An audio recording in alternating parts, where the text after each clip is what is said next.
Mummy मैं खेलने जा रहा हूँ। ठीक है, लेकिन 6 बजे तक घर आ जाना, देर मत करना। हाँ मम्मी, सवाल ही नहीं उठता। वैसे भी दादा नए कॉमिक जो लाने वाले। हाँ, 6 बजे तक कॉमिक्स आ जाएंगे और नाश्ता भी तैयार हो जाएगा। और हाँ, आलोक चाचू भी आ रहे हैं तुम्हें होमवर्क करवाने के लिए, इसलिए 6 बजे से देर मत करना और जल्दी घर आ जाना। अब मम्मी मैं जाऊँ, वरना मेरी बैटिंग मिस हो जाएगी। हाँ तो जाना, लेकिन 6 बजे से पहले। हाँ मम्मी 6 बजे। बच्चे जब खेलने के लिए निकलते हैं तो वो जोश और उत्साह से भरे हुए होते हैं, मानो उनके पैरों में पंख लगे हुए हैं। ना गुजरे कल का गम, ना आने वाले कल की फिक्र, वो सिर्फ आज में जीते हैं। वो अभी क्या खेलेंगे सिर्फ इसके बारे में सोचते हैं। कोई उन पर नजर रख रहा है, कोई खतरा उनके आसपास मंडरा रहा है, ऐसा ख्याल तो उनके मासूम मन में आता भी नहीं। और एक बच्चे के मन में यह ख्याल आएगा भी कैसे कि कोई उसे नुकसान पहुंचाना चाहता है।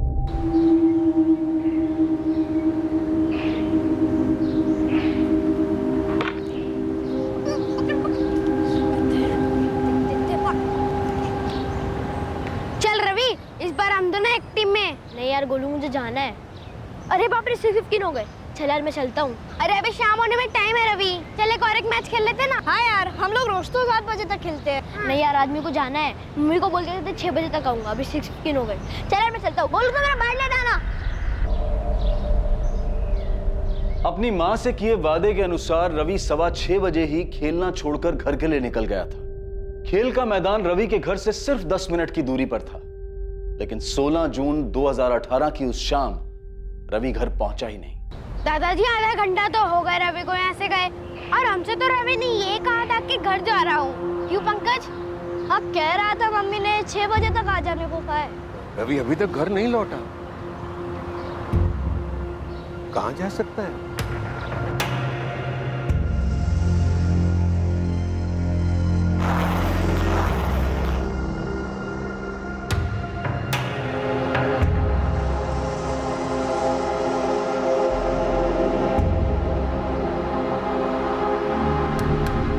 हाँ आलोक, वो रवि तुम्हारे घर आया क्या? नहीं भैया, यहाँ तो नहीं आया। मैं तो थोड़ी देर पहले ही घर लौटा हूँ। कपड़े बदल के आप ही के घर आ रहा था रवि को पढ़ाने के लिए। क्यों, क्या बात है? अरे वो रवि रोज की तरह शाम को घर से बाहर खेलने के लिए निकला था, अब तक घर नहीं लौटा है। भैया आप टेंशन मत लीजिए, वहीं कॉलोनी में कहीं होगा या आसपास की बिल्डिंग में कहीं गया होगा। मैं आ रहा हूँ, हम साथ मिलकर ढूंढते हैं। ठीक है।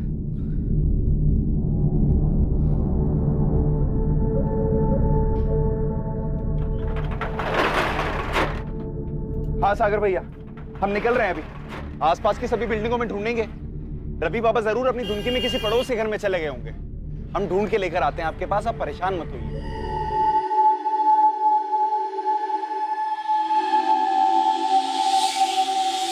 हर्ष मुझे बहुत डर लग रहा है।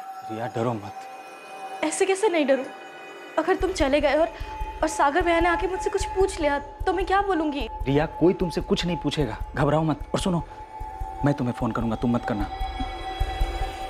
रिया इतना मत सोच, कुछ नहीं होगा। ठीक है, अभी मैं निकलता हूँ, ध्यान रखना अपना।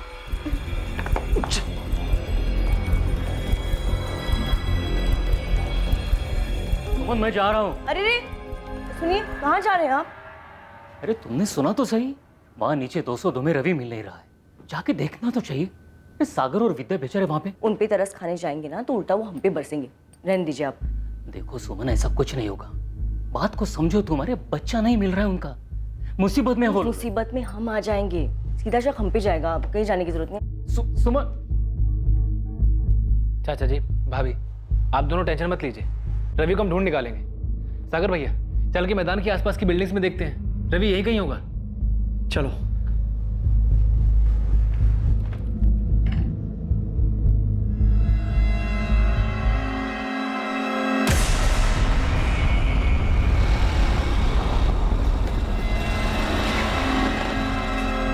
अरे हर्ष भैया, कहाँ जा रहे इतनी रात को? वो भी इतना बड़ा बैग लिए? अरे प्रशांत, वो अचानक ऑफिस से काम आ गया तो बाहर जा रहा हूँ। 2-3 दिन में आ जाऊंगा। आपने रवि को देखा क्या? रवि? नहीं, क्यों, क्या हुआ? मिल नहीं रहा है शाम से। मिल जाएगा, यहीं कहीं होगा, ढूंढ लेंगे हम लोग।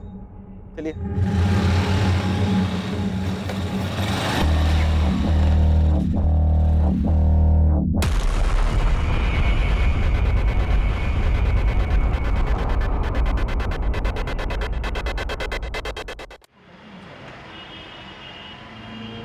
दीदी सच्ची, रवि 6:15 के आसपास चला गया था और बोला था कि घर जा रहा है। चल यार मैं चलता हूँ। अरे अभी शाम होने में टाइम है रवि, चल एक और एक मैच खेल लेते ना। नहीं यार आदमी को जाना है, मम्मी को बोल के थे 6 बजे तक आऊंगा, अभी 6:15 हो गए। चल यार मैं चलता हूँ। मुझे तो समझ में ही नहीं आ रहा है, मैदान हमारी बिल्डिंग से सिर्फ 10 मिनट की दूरी पर है। डेली हमारे बच्चे वहाँ पर खेलने जाते हैं। देखिए रवि कल शाम से गायब है और ये जो कुछ भी हुआ और आसपास की सभी बिल्डिंग्स को खंगाल रही है, लेकिन रवि के बारे में अभी तक कुछ पता नहीं चला। सागर जी, पूरे चांसेस हैं कि कोई रवि को अपने साथ लेके गया होगा। क्या कोई ऐसा है जो रवि को नुकसान पहुंचाकर आपको नुकसान पहुंचाने की कोशिश करे? जी नहीं सर, इस बिल्डिंग में हम 15 साल से रह रहे हैं, हमारी किसी से कोई दुश्मनी नहीं। अगर होती तो भी कोई 9 साल के बच्चे को क्यों नुकसान पहुंचाता? सागर जी, यही तो पता लगाना है। रवि 9 साल का था, अगर कोई उसे जबरदस्ती अपने साथ लेके जाता तो उसने शोर मचाया होता और किसी न किसी ने तो उसकी आवाज सुनी होती, लेकिन ऐसा हुआ नहीं। इसका मतलब है जो शख्स रवि को अपने साथ लेके गया है, रवि उसे जानता था। सर, इस कॉलोनी की बिल्डिंग में भी सीसीटीवी नहीं है। मैंने आसपास के दुकान वालों से बात की, लेकिन ऐसा कोई भी सामने नहीं आया जिसने रवि को शाम को घर लौटते हुए देखा हो। आसपास के टोल नाकों और चेक पोस्ट पर रवि की फोटो भिजवाई थी, कुछ पता चला?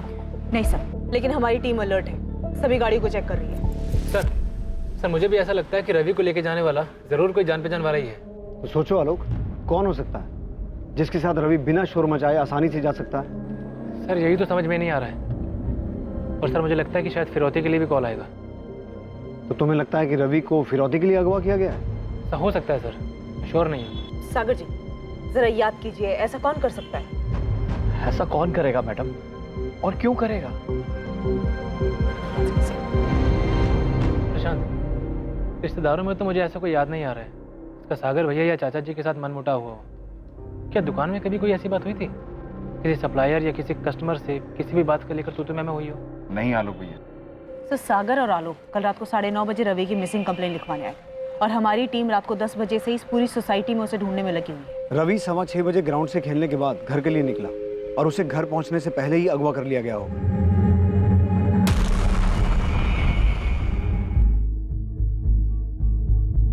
हमारी इन्वेस्टिगेशन 10 बजे शुरू हुई, यानी कि किडनैपर के पास 3.5 घंटे का टाइम था और अभी 12 घंटे बीत गए, लेकिन फिरौती का कोई कॉल नहीं आया। आपका शक सही लग रहा है, ये काम किसी जान पहचान के आदमी का है। कोई ऐसा शख्स जिस पर रवि को पूरी तरह से भरोसा था।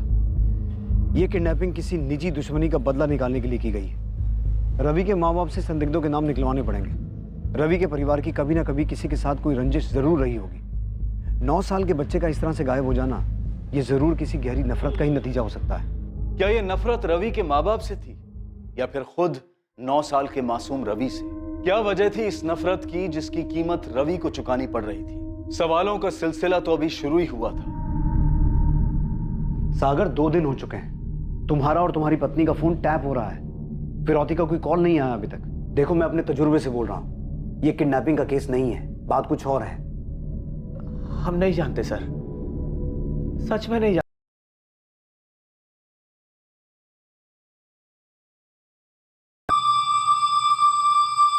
चाचा जी, मैं चलता हूँ, दुकान भी खोलनी है।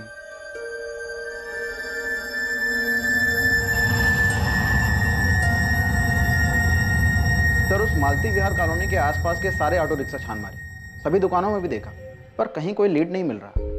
सर, कहीं ऐसा तो नहीं कि बच्चा सोसाइटी में गया हो और वहीं अंदर कहीं कुछ हुआ हो? होने का तो कुछ भी हो सकता है उस्मान, इसलिए अंदर बाहर सब जगह ढूंढ रहे हैं। कॉलोनी में 2 बिल्डिंग्स हैं, 70 से ज्यादा फ्लैट हैं, इसलिए टाइम रहते हर एक घर को छानना बहुत मुश्किल है। तो एक काम कर, किसी भी तरह से ये पता लगा कि कॉलोनी में किन लोगों की सागर, विद्या या रवि के दादा किशन त्यागी के साथ कोई अनबन थी। बात पुरानी हो या नहीं, खोद के निकाल। कॉलोनी में सीसीटीवी नहीं है तो क्या हुआ, आंख कान तो बहुत है, किसी ने कुछ तो देखा सुना होगा। जी सर। अच्छा सुनिए, मैं विद्या से मिलने जा रही हूँ, काफी दिन हो गए, अगर खबर नहीं पूछी तो भी शक होगा। ऐसा कुछ नहीं होगा, ज्यादा सोच रही हो तुम। विद्या के इस हाल में उसे तुम्हारे सहारे की जरूरत है। आप मुझे मत सिखाइए मुझे क्या करना है, और विद्या पे आपको इतना तरस खाने की जरूरत नहीं है। किस बात की दुश्मनी मैडम?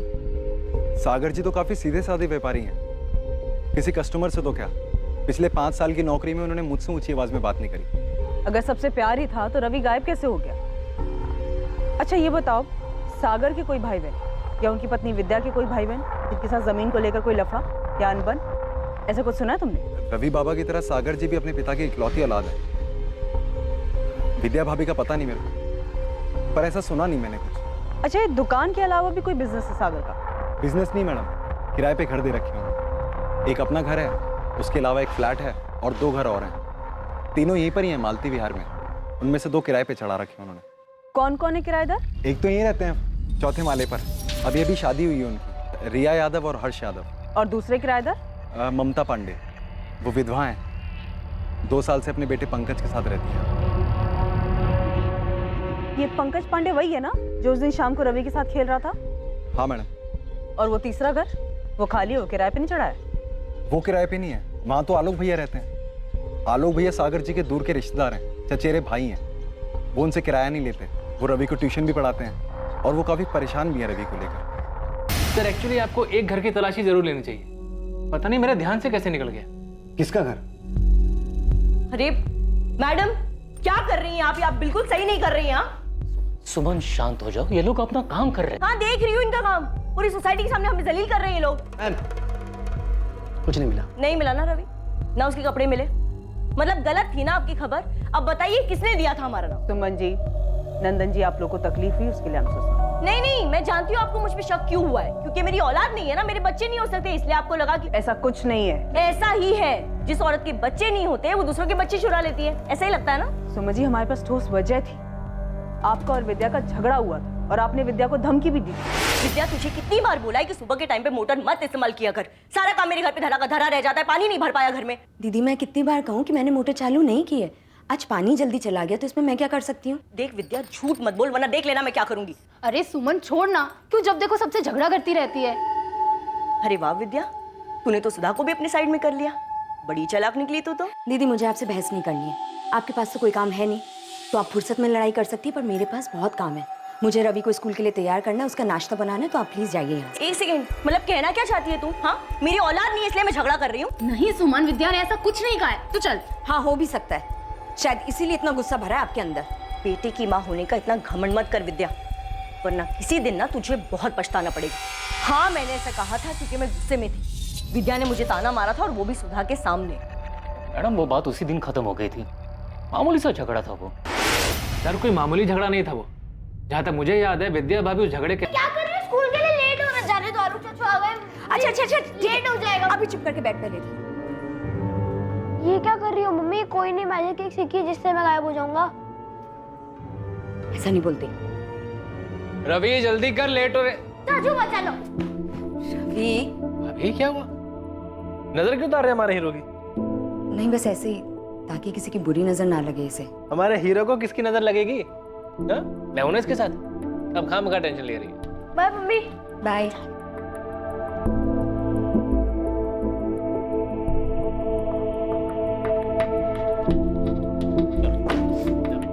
मम्मी मैं खेलने जा रहा हूँ। रवि धीरे, और 1 घंटे में वापस आ जाना। नहीं मम्मी 2 घंटे प्लीज। कोई मोल भाव नहीं, 1 घंटा मतलब 1 घंटा, समझे? जल्दी वापस आना। क्या बात है भाभी, 1-2 दिन से देख रहा हूँ आप रवि को लेकर कुछ ज्यादा ही परेशान है। वो क्या है ना, कुछ लोगों की बातें बहुत डरा देती हैं लोग। उस दिन सुमन दीदी ने कुछ ऐसी बात बोली जो दिमाग में घर कर गई, ऐसा लगा मानो उन्होंने कोई श्राप दिया हो मुझे। अब कहिए, क्या झूठ है? गुस्से में मैंने क्या कहा ये सबको याद है, लेकिन ये किसी को याद नहीं है कि उस दिन के बाद कितनी बार मैंने रवि को अपने घर पे बुला के सामने से मिठाई खिलाई, चॉकलेट खिलाई। 1 मिनट, आप रवि को खुद बुलाकर चॉकलेट और मिठाई देती थी, तो क्या 16 जून को भी आपने यही किया था? रवि को बुलाकर चॉकलेट दी थी जब वो घर लौट रहा था? देखिए सुमन जी, छुपाने का कोई फायदा नहीं, तो बेहतर यही होगा जो कुछ भी किया है या जानते हैं बता दीजिए। मैडम हमने कुछ नहीं किया है। हाँ, जब से रवि गायब है हमें यह डर जरूर था कि किसी दिन उस झगड़े की बात फिर उछलेगी और सब हम पर ही शक करेंगे, और वही हुआ, लेकिन हमने कुछ नहीं किया है। चलो मैडम देखिए, विद्या ने आपको हमारे बारे में तो सब कुछ बता दिया, लेकिन हमें पूरा यकीन है कि उसने आपको अपने राज के बारे में तो नहीं बताया होगा। कैसा राज? ममता पांडे, ममता के बारे में उसने आपको नहीं बताया होगा ना? मुझे पूरा यकीन था उसने नहीं बताया होगा। कौन ममता? वो सागर की किराएदार? उसी से पूछ लीजिए ना, क्यों विद्या का पति सागर एक अकेली औरत के घर के बार बार चक्कर काटता है? मेरे बारे में तो उसने सब कुछ बता दिया, लेकिन उसके बारे में उसने अपनी जुबान से कुछ नहीं निकाला। क्यों? सर हो सकता है सुमन ने हमें ममता वाली बात हमें गुमराह करने के लिए बताई हो। मुमकिन है, लेकिन एक 9 साल का बच्चा इतने दिनों से गायब है तो किसी भी बात को लाइटली नहीं ले सकते हैं। किरण, तुम ममता के घर की तलाशी लो, मैं इधर सागर से बात करता हूँ। मम्मी, सुमन आंटी के घर में पुलिस क्यों आई थी? क्या सुमन आंटी ने रवि को अपने घर में छुपाया है? तू कुछ भी बोल देता है। चल अपना होमवर्क कर। सुमन आंटी ने छुपाया।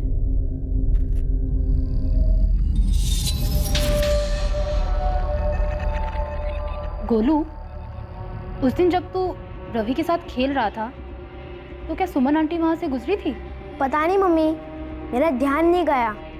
मैं, रवि और पंकज खेलने में लगे थे।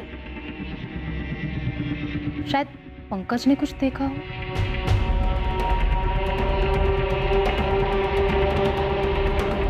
सागर, तुम्हारे और ममता के बीच क्या है? आपको पता भी, अब क्या बात कर रहे हैं? अब सागर भैया भी शक कर रहे हैं? शक नहीं, सवाल कर रहा हूं। सागर, क्या रवि तुम्हारी किराएदार ममता पांडे के बुलाने पे उसके घर जा सकता है? क्या ममता कुछ ऐसा कर सकती है? सर, आप ममता पांडे को इसमें क्यों घसीट रहे हैं? ममता क्यों रवि को गायब करेगी?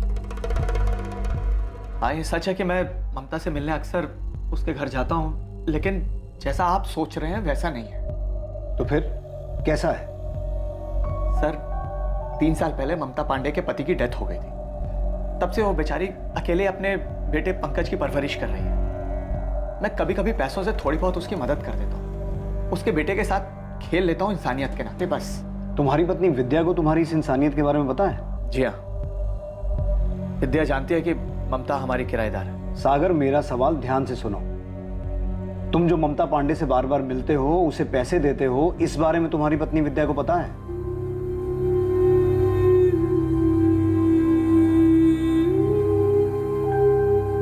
हाँ, सागर अक्सर मुझे पैसों से मदद किया करते थे और ये बात उसने अपनी पत्नी विद्या से छुपाई भी थी। क्यों छुपाई? मैंने भी यही पूछा था सागर से और उसे मना भी किया था कि वो ऐसा ना करे, क्योंकि हम कोई गलत काम तो कर नहीं रहे थे। लेकिन उसका कहना था कि अगर ये बात वो विद्या को बताएगा भी तो वो नहीं समझेगी। पर फिर एक दिन विद्या को सब कुछ पता चल गया। आखिरी बार पूछ रही सागर, जब घर से गए थे तब तुम्हारे पर्स में 5,000 रुपए थे और अब सिर्फ 1,000 रुपए बचे। 4,000 कहाँ गए? तो मैं बताया तो था कि एक दुकान के सामान की पेमेंट करनी थी, इसलिए। झूठ मत बोलो सागर, तुम ये पैसे ममता को दे रहे हो ना? मैं सब समझती हूँ, बेवकूफ नहीं हूँ। देखो, जैसा तुम समझ रहे हो ना वैसा कुछ नहीं, विश्वास करो मेरा। मैं सिर्फ उसकी थोड़ी सी हेल्प कर देता हूँ क्योंकि एक छोटे बच्चे की जिम्मेदारी है उसकी। तुम पे भी अपने बच्चे की जिम्मेदारी है सागर, और बेहतर यही होगा कि ममता के बच्चे की फिक्र करने की बजाय तुम अपने बच्चे की फिक्र करो। और इसके बावजूद तुम ममता से मिलते रहे, लेकिन तुम्हारा कोई अफेयर नहीं है, राइट? जी नहीं, हम दोनों को अपनी जिम्मेदारी का एहसास है, लेकिन आपको नहीं है। तभी तो हमारे बेटे रवि को ढूंढने की बजाय ऐसी मनगढ़ंत बातों को पकड़ के बैठ गए हैं। अब ये बातें विद्या से मत पूछेगा, वैसे उसकी हालत बुरी है। उससे भी बुरी हालत में तुम्हारा बेटा रवि हो सकता है सागर, लेकिन तुम फिर भी हमसे सच्चाई छुपा रहे हो। मैं आपसे कोई सच्चाई नहीं छुपा रहा हूं। ठीक है, ये बताओ कि ममता का बेटा पंकज और रवि दोस्त है ना? तो रवि कभी कभी जाता था ममता के घर? हाँ, पंकज के साथ 1-2 बार रवि घर आया था खेलने के लिए। क्या 16 जून को भी रवि आया था? मैं आपसे कह रहा हूं, ममता रवि के साथ कुछ गलत नहीं कर सकती। वो खुद एक माँ है, रवि की उम्र का तो खुद का बच्चा है उसका। और रवि ही एक अड़चन था तुम दोनों के रिश्ते में। ममता शायद जानती थी कि तुम विद्या को तो छोड़ सकते हो लेकिन रवि को नहीं, इसलिए शायद ममता ने। सर, आप रवि को ढूंढिए, और अगर ममता को गिरफ्तार करने से रवि मिल जाता है तो ऐसा ही कीजिए। इस वक्त मुझे मेरा बेटा रवि चाहिए, बस।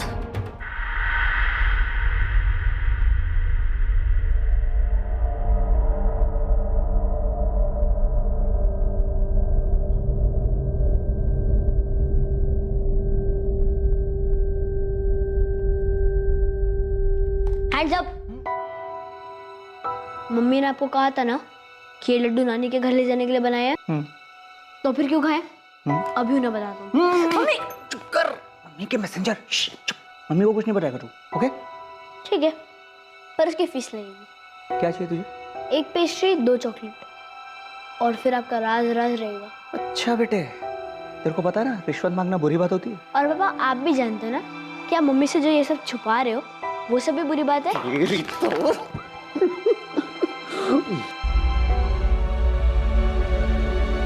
आलोक, भाई अब तो ही कुछ करना। ये लोग तो रवि को ढूंढने के बजाय पता नहीं क्या क्या वाहियात बातें कर रहे हैं। सागर भैया आप फिक्र मत कीजिए, मैं इसी काम में लगा हुआ हूँ। सुमन और नंदन पर भी मेरी नजर है।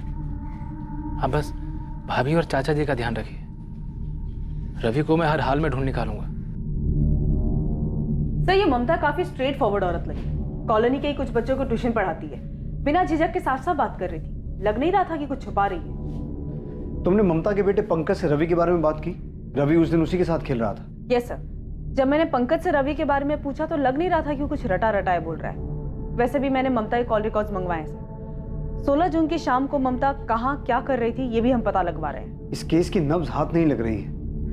रवि के गायब होने की वजह का पता नहीं चल पा रहा है। आखिर ये मामला क्या है? कुछ तो है किरण जो हमसे मिस हो रहा है। इस केस में कई ऐसे किरदार थे जो अभी तक पुलिस की नजरों में नहीं आए थे, और जो सामने आए भी थे उनकी पूरी तरह तफ्तीश होनी अभी बाकी थी। और जिनकी तफ्तीश हुई थी उन्होंने इस केस को और उलझाने का काम किया था। क्या घूर रहे हैं आप लोग? हाँ, आप लोगों को क्या लगता है मैंने रवि को गायब किया है? हाँ किया है, और आप लोग के बच्चे भी गायब कर दूंगी। बच के रहना।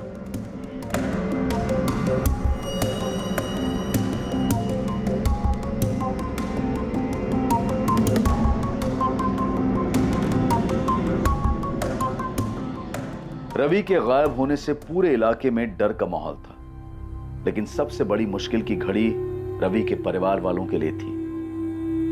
रवि की गैर मौजूदगी ने उनकी जिंदगी वीरान कर दी थी।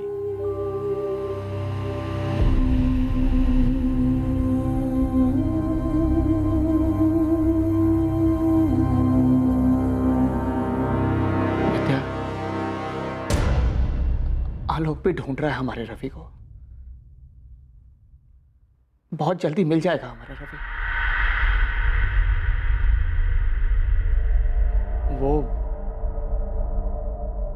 ममता वाली बात, मुझे किसी से कोई लेना देना नहीं है, नहीं मुझे कुछ सुनना है। मुझे सिर्फ मेरा बेटा रवि चाहिए। तुम्हें ममता के पास जाना हो नहीं जाना हो, जो करना है करो,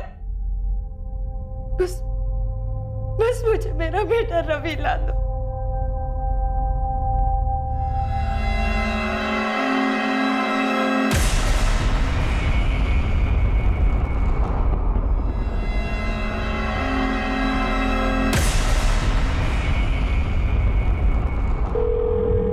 हाँ रिया, मैं बोल रहा हूँ, सब ठीक है वहाँ? हाँ फिलहाल सब ठीक है। किसी ने मेरे बारे में पूछा? नहीं, अब तक तो नहीं। अच्छा है, सबका ध्यान रवि को ढूंढने में, हम पे नहीं। लेकिन पुलिस हर घर में पूछताछ कर रही है। करने दो, हमारे घर आएगी तो कुछ नहीं मिलेगा उन्हें। बस तुम सोच समझ के जवाब देना। हर्ष, मुझे अब कितने दिन यहाँ रहना होगा? बस कुछ दिनों की बात है रिया, मैंने सारी तैयारी कर ली है। सब कुछ प्लान के हिसाब से चल रहा है। ठीक है।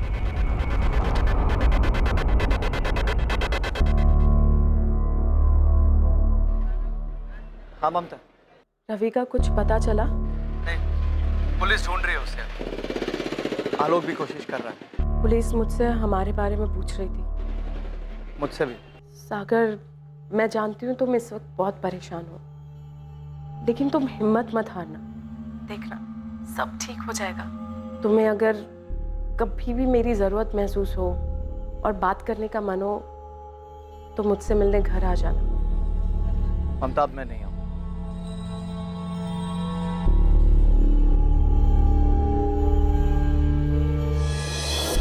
मैम, अगर सुमन और नंदन के 1 महीने के कॉल रिकॉर्ड्स में कुछ नहीं निकला है तो आप उनके 3 महीने के कॉल रिकॉर्ड्स निकलवाइए। और क्या आपने उनकी लोकेशन डिटेल्स चेक की? करेंगे, सब करेंगे, और कॉल रिकॉर्ड्स भी निकलवाएंगे। नंदन, सुमन, ममता और तुम्हारे भी। मैं समझता हूँ मैम कि आपको मेरे इस केस में इंटरफेयर करना बिल्कुल पसंद नहीं, और आप ही बताइए मैं कैसे ना करूँ इंटरफेयर। रवि जब से पैदा हुआ है मैंने उसे अपनी गोद में खिलाया मैम। बाकी मेरा आपको परेशान करने का कोई इरादा नहीं। सर, पूरे एरिया में पता किया, ये कॉलोनी बेगिंग माफिया या किडनैपिंग गैंग के रडार में थी ही नहीं। सर, हमने ममता और सुमन पर भी नजर रखी हुई है। ममता भी उस शाम पड़ोस में ट्यूशन पढ़ा रही थी। कहीं से कोई लीड ही नहीं मिल रही है। रवि आखिर है कहाँ? ना कॉलोनी के अंदर कहीं मिल रहा है, ना बाहर किसी मूवमेंट का पता चल रहा है, ना ही अभी तक फिरौती का कॉल आया है। किरण, मुझे बच्चे को लेकर बहुत डर लग रहा है। बहुत टाइम हो गया है, यहाँ तो ऑलरेडी रवि के साथ कुछ हो गया है, या फिर कोई अभी भी सही मौके का इंतजार कर रहा है।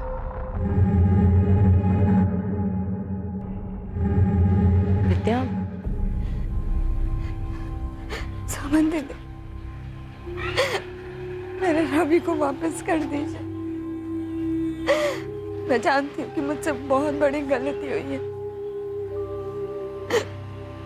आपको जितना भी गुस्सा है ना, आप मुझसे निकाल दीजिए। जो भी सजा देनी है ना, मुझे दे दीजिए। पर मेरे बेटे रवि को वापस कर दीजिए। अगर आप चाहती हैं ना, तो मैं आपके पैर पड़ने को भी नहीं आ रही। विद्या क्या कर रही हो? उठो, उठो, संभालो अपने आप को। विद्या उठो, प्लीज उठो। मैं सच कह रही हूँ, मुझे नहीं पता रवि कहाँ है। मेरे बेटे को लौटा दीजिए दीदी, मुझे माफ कर दीजिए। मेरे बेटे को लौटा विद्या, चलो। रवि को विद्या बेटा चलो यहाँ से, चलो।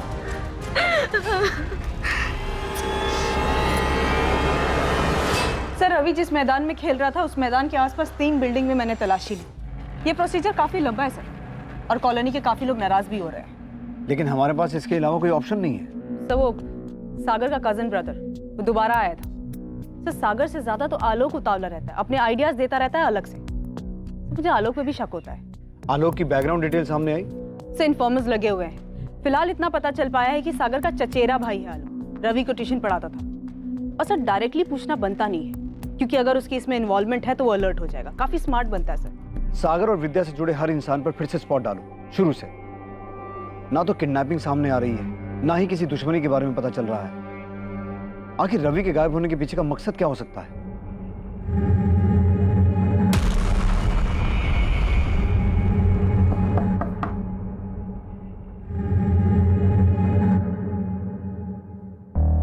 भाभी, आपसे कुछ जरूरी बात करनी है।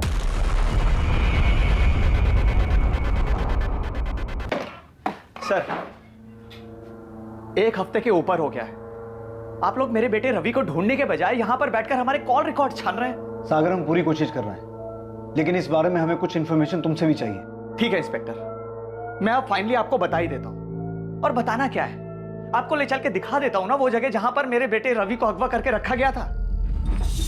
जहां रवि को अगवा करके रखा गया था? चौंक गए ना आप लोग? मैं अच्छी तरह समझ चुका हूं कि आप लोग दरअसल मेरे बेटे रवि को ढूंढने में खास मेहनत करना ही नहीं चाहते। अरे आप लोगों से ज्यादा तो मेरा चचेरा भाई आलोक उसके बारे में खबर जुटा रहा है। आलोक? हाँ आलोक, वो ही ले गया था मुझे उस जगह पर जहां पर मेरे बेटे रवि को अगवा करके रखा गया था।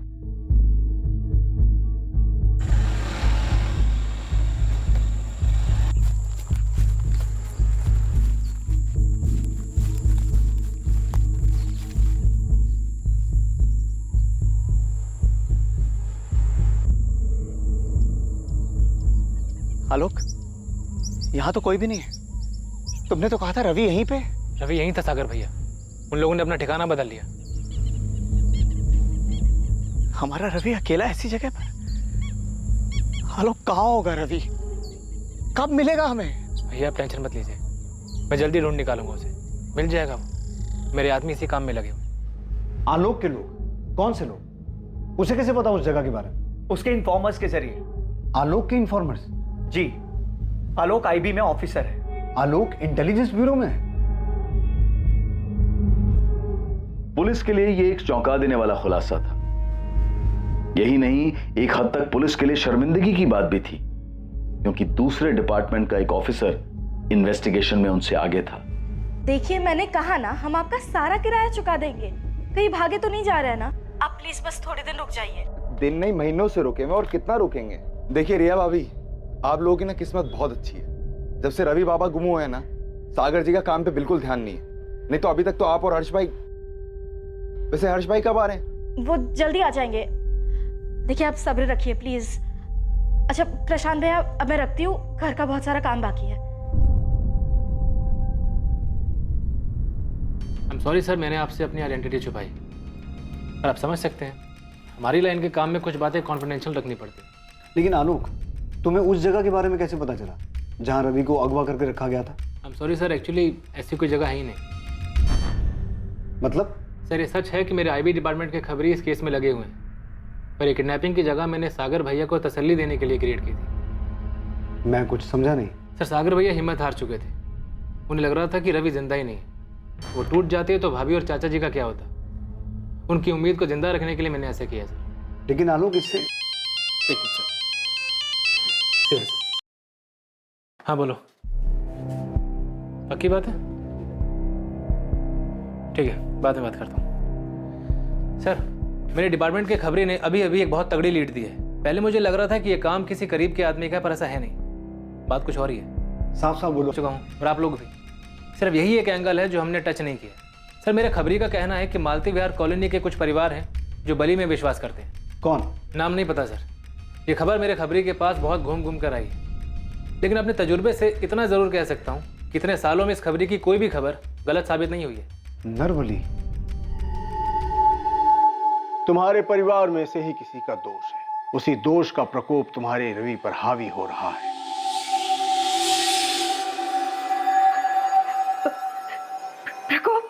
प्रकोप बाबा, मतलब बाबा मेरा बेटा ठीक तो है ना बाबा? तुम्हारे घर के आसपास ही है रवि। आसपास मतलब कहाँ बाबा? प्रतीक्षा करनी होगी। दोष का प्रकोप रवि पर बहुत भारी है। कोई ऐसा तरीका नहीं है जिससे रवि जल्दी आ जाए? कोई विधि वगैरह हो?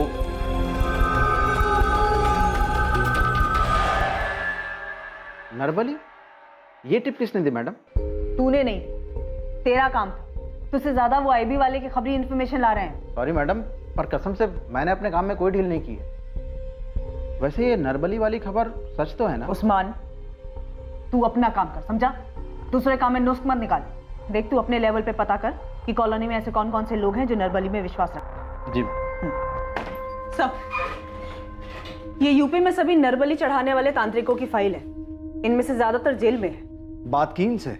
यस सर, मैंने इनके चेले चपाटों के बारे में भी जानकारी हासिल की। इनमें से कोई भी गाजियाबाद की तरफ नहीं आया। सर मैंने उस्मान खबरी को भी लगा दिया है, चुपचाप ये पता लगाने के लिए कि क्या कोई ऐसा कॉलोनी में है जो इन सब में विश्वास रखता है। सर मुझे नरबली वाला एंगल कुछ सही नहीं लग रहा। शायद ना हो, लेकिन अगर जरा सी भी पॉसिबिलिटी है तो हम यहाँ किसी भी बात को इग्नोर नहीं कर सकते, क्योंकि बात 9 साल के बच्चे की है जिसे हम ढूंढ नहीं पा रहे हैं। मैं कॉलोनी में एक बार फिर से सर्च करती हूँ, शायद इस नरबली वाले एंगल में हमें कोई लीड मिल जाए। आप लोगों का दिमाग खराब हो गया है क्या? और ये क्या जादू टोना लगा रखा है आप लोगों ने? आप कुछ भी बोल रहे हैं। मैडम मेरा भी एक बच्चा है, आप सोचिए तो सही, क्या मैं ऐसा कर सकती हूँ क्या?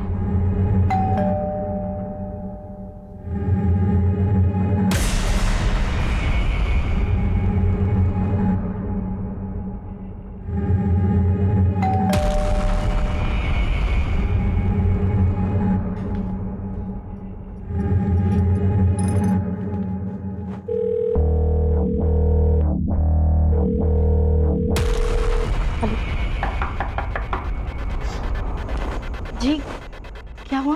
तलाशी लेनी है। एक सेकेंड, मेरे पति इस वक्त घर पे नहीं है, तो आप ऐसे जबरदस्ती अंदर नहीं आ सकते। रिया तुम टेंशन मत लो, अगर तुमने कुछ नहीं किया तो तुम्हें कुछ नहीं होगा। ये इनका रूटीन प्रोसीजर है, इन्हें इनका काम करने दो। जय हिंद। हटिए।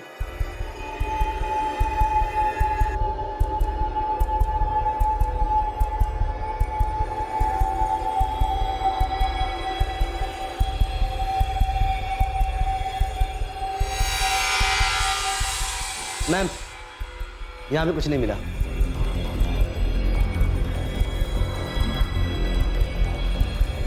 चलो।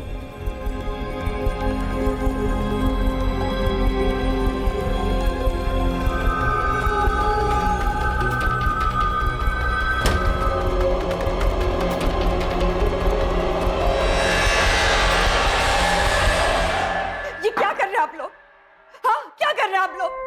आप लोगों को लगता है कि मैं खुद अपने बेटे को कुछ भी करने जा रहे, कुछ भी बोलने जा रहे, पर वो मेरा बेटा है, माँ उसकी। मैं कैसे? हाँ उस्मान बोल।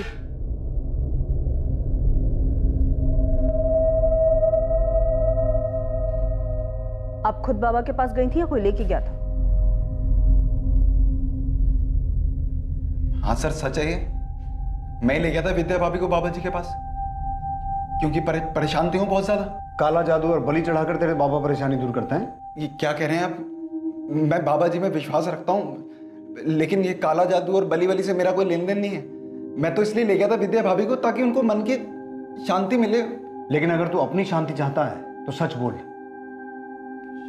वरना ये डंडा बोलेगा। हर्ष, पुलिस ने प्रशांत भैया को पकड़ लिया है। भैया वो सब छोड़ो तुम, आज के आज निकलो वहां से, और जो भी पहली ट्रेन मिले पकड़ के कानपुर आ जाओ। ठीक है। सर ये किस गुनाह की सजा दे रहे हैं सर आपने? मैं सच में सागर भैया और भाभी का भला चाहता हूं मैं, ताकि उनको तसल्ली मिले। लेकिन तेरे जवाब से हमें तसल्ली नहीं मिली। सर ये क्या कह रहे हैं सर आप?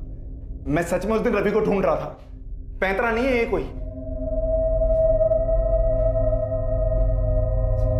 सर मुझे कुछ याद आ रहा है सर। अरे हर्ष भैया, कहाँ जा रहे इतनी रात को, वो भी इतना बड़ा बैग लिए? अचानक ऑफिस से एक काम आ गया तो बाहर जा रहा हूँ। ये हर्ष को, रिया का हस्बैंड, सागर का किराएदार, उसी की बात कर रहा है? हाँ सर, वही तो चौथे माले पे रहते हैं। अच्छा, अभी तक तो कुछ याद नहीं था, 4 डंडे पड़े तो सब याद आ गया? नहीं सर, ऐसा कुछ नहीं है सर। मेरे को याद आ रहा है कि हर्ष भाई के पास एक बड़ा सा बैग था, वो उसे लेके जा रहे थे रात को। घबराए हुए भी थे, ऐसा लग रहा था कि कहीं भाग रहे हो। और हर्ष भाई अभी तक वापस भी नहीं आए हैं कॉलोनी में।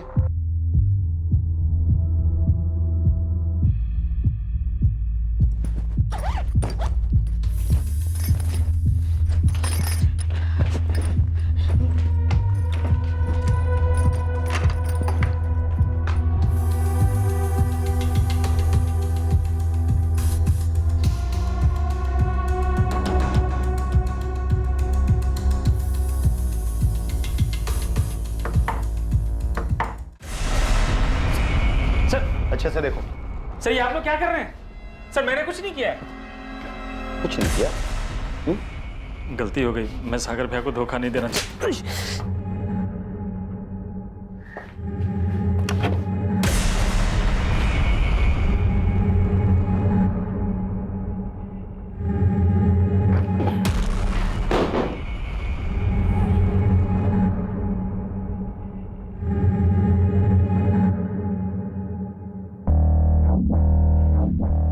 रवि कहाँ है? रवि मुझे नहीं पता सर। सच बोलेगा या हड्डियों को और आजमाना चाहता है? कसम से कह रहा हूँ सर, मैंने रवि को अगवा नहीं किया है। वो तो मैं किराया नहीं दे पा रहा था, इसलिए चुपचाप घर खाली करके भागने का प्लान बनाया। तो ऐसे नहीं बोलेगा तो तोड़ो इसे। सर मैं सही कह रहा हूँ सर। देखिए, मैं मानती हूँ हमसे गलती हुई है। आपने हमें रहने को घर दिया, हमें भरोसा किया, और हम आपको धोखा देकर जा रहे थे। सागर भैया, विद्या भाभी, मैं कह रही हूँ हर्ष ने रवि को कुछ नहीं किया है। भाभी प्लीज प्लीज आप पुलिस को बोल दीजिए कि वो हर्ष को छोड़ दे प्लीज। सर कुछ मिला आपको हर्ष के इंटरोगेशन से? नहीं आलोक, हर्ष के कॉल रिकॉर्ड्स और लोकेशन डिटेल्स भी स्कैन किए, और कानपुर जिस जगह वो नई नौकरी के लिए गया था वहां उसके कलीग से भी बात की। और 16 जून को गाजियाबाद से हर्ष ने जो ट्रेन पकड़ी थी कानपुर के लिए, वहां के भी कुछ आई विटनेस ने कहा है कि उन्होंने हर्ष के साथ कोई बच्चा नहीं देखा। सर आई थिंक हमें हार नहीं माननी चाहिए। वो तो हम हरगिज नहीं मानेंगे आलोक, जब तक ये केस सॉल्व नहीं हो जाता चैन से नहीं बैठे। अगले कई दिनों तक पुलिस पूरी ताकत से रवि को ढूंढने में लगी थी। आलोक की कोशिशें भी जारी थी, लेकिन रवि की गुमशुदगी का राज अब भी राज ही बना हुआ था। रवि को गायब हुए 1 महीना बीत चुका था। गुनहगार को शायद लग रहा था कि उसका जुर्म अब हमेशा के लिए एक राज ही बना रहेगा, लेकिन यह सच की फितरत है, देर सवेर ही सही एक दिन सामने आ ही जाता है, और ऐसा ही इस केस में भी होने वाला था। ठीक है, मैं आता हूं। प्रशांत, मैं थाने जाके आ रहा हूं। सर आपने इतना अर्जेंटली बुलवाया, कुछ पता चला क्या रवि के बारे में? हाँ, कुछ क्लूज मिले हैं तुम्हारे उस नरबली के एंगल से जुड़े हुए, इसीलिए हमें तुम्हारे उस आईबी के इन्फॉर्मर से बात करनी है। सर एक्चुअली खबरी आईबी डिपार्टमेंट से कनेक्टेड है, तो उनके बारे में आपको जानकारी नहीं दे पाऊंगा। मैं जानता हूँ, इसलिए तुम्हें टेंशन लेने की जरूरत नहीं है। मेरी तुम्हारे आईबी डिपार्टमेंट के हेड से बात हो गई है, इनफैक्ट वो यहीं आए हुए हैं। आइए सर।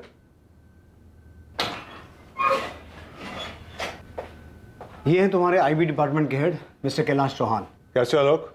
Fine sir. इन्होंने परमिशन दे दी है। हाँ आलोक, बता दो अपना सोर्स, कौन है तुम्हारा खबरी? सॉरी सर, मैं आपकी बात रिस्पेक्ट करता हूँ, लेकिन वो खबरी जो है सर, वो सब ये आईबी डिपार्टमेंट के हेड नहीं, हमारा कांस्टेबल है विलास रावत। तेरा खेल खत्म हो गया आलोक, तो कोई आईबी ऑफिसर नहीं है। यही सोच रहा है ना कि तेरी असलियत हमें कैसे पता चली? तेरे ही बड़बोलेपन ने तुझे फंसा दिया। बोल उस्मान, क्या खबर सुनानी है? मैडम, कब से मुझे ये बात खटक रही थी कि जो खबर हम लोग नहीं खोद पाए, इस आईबी के खबरी ने कैसे खोद निकाली। तो सोचा क्यों ना मिलकर देखा जाए, ऐसी क्या खास बात है इस आईबी के खबरी में। तो मैंने अपने पंटर सुलेमान को बोला, वो भी आईबी के कुछ अफसरों के लिए काम करता है, तो उसने मिलवाया मुझे। कहाँ है मिलवा? ये देखिए मेरे बाजू में, आपके उस आईबी के आलोक का खबरी। क्या बक रहा उस्मान?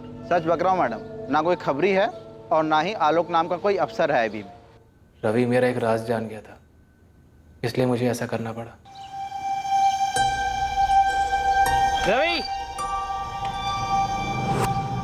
चल घर चल, एक मस्त चीज दिखाता हूँ तुझे, चल। नहीं चाचू, मुझे घर जाना है, वो दादू ने कॉमिक लेके आए होंगे। अरे चल ना, 2 मिनट की बात है, फिर मैं चलता हूँ ना तेरे साथ घर।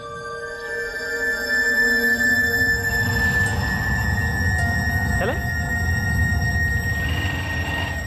रवि बेटा, आपने जो उस दिन देखा था,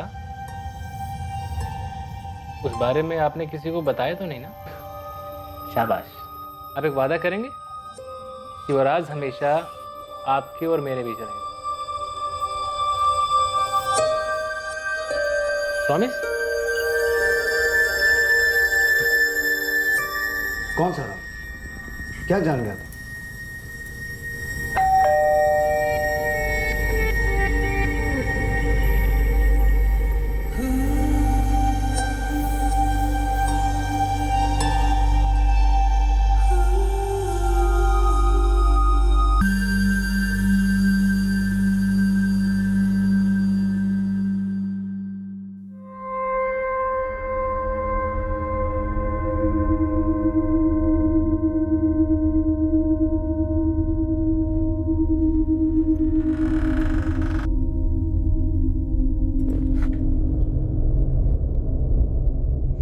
आलोक चाचू?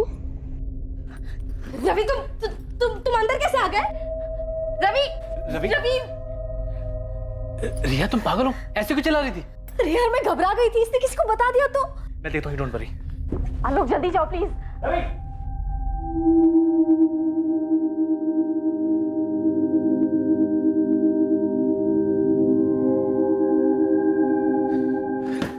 मिला रवि, मिला? तुमने समझा दिया उसे? नहीं मिला, पता नहीं कहाँ चला गया। नहीं मिला मतलब? अरे तुम्हें समझ आ रहा है आलोक, यहाँ क्या हुआ है? रवि ने देख लिया हमें। तुमने दरवाजा कैसे खुला छोड़ दिया? अंदर कैसे आ गया वो? सबको बता देगा, देखा है भगवान। रिया कुछ नहीं होगा, कुछ नहीं होगा, मैं समझा दूंगा उसे, टेंशन मत। आलोक निकलो तुम, अब हम मिल नहीं सकते, तुम निकलो यहाँ से, हमें खत्म करना होगा। ये क्या बोले जा रही तुम? आलोक निकलो यहाँ से, बस हो गया। सर मुझे लगा रिया घबरा गई है, इसलिए ऐसा बोल रही है। उस वक्त मैं वहां से चला गया और जब रवि मुझे मिला, मैंने उसे सब समझा दिया। वो बोला कि मेरा राज राज रखेगा। उसके बाद जब भी मैं उसे पढ़ाने जाता या उसको कहीं भी देखता था, उसकी चुप्पी मुझे डराती थी। और रिया तो मुझसे भी ज्यादा डरी हुई थी, मुझे मिलने तक को मना कर दिया था उसने। आलोक देखो, मैंने कह दिया ना, मैं नहीं मिलूंगी, मतलब मैं नहीं मिलूंगी। देखो जो हो गया सो हो गया, पर मैं और रिस्क नहीं ले सकती। देखो आलोक, मेरा पति हर्ष ना बहुत बोला है, मुझे कभी किसी चीज के लिए नहीं टोकता, लेकिन अगर ये चीज उसे पता चल गई ना, वो बर्दाश्त नहीं कर पाएगा। या तो वो मुझे मार देगा या छोड़ देगा। नहीं रिया, ऐसा कुछ भी नहीं होगा, तुम बेकार में डर रही हो। अगर रवि ने तुम्हारे भैया को ये बात बता दी तो क्या होगा? नहीं बताएगा वो, मैंने समझा दिया उसे। आलोक, रवि अभी बच्चा है और तुम श्योर हो कि वो कभी भी किसी को कुछ भी नहीं बताएगा? कभी नहीं। रिया की बात बिल्कुल सही थी, रिस्क तो था, रवि कभी भी मुंह खोल सकता था। तो मैंने सोचा इसका परमानेंट। पिछले 2 महीनों से रवि की लाश आलोक के ही घर में एक बैग के अंदर सड़ रही थी। रिया भी शामिल थी इसमें? नहीं, उसे कुछ नहीं पता। एक बार उसने मुझसे पूछा भी था कि क्या तुमने रवि के साथ कुछ किया है, मैंने कुछ नहीं बताया उसे। आलोक और रिया के अवैध रिश्ते की असलियत से बेखबर हर्ष यही समझता रहा उसका बिना किराया दिए भाग जाने का प्लान ही रिया की परेशानी का कारण है। सागर और विद्या सच्चाई जानने के बाद बिल्कुल टूट चुके थे।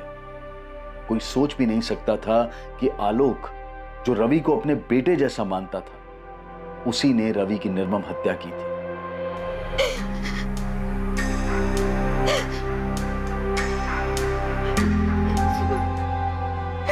दीदी, मेरा रवि,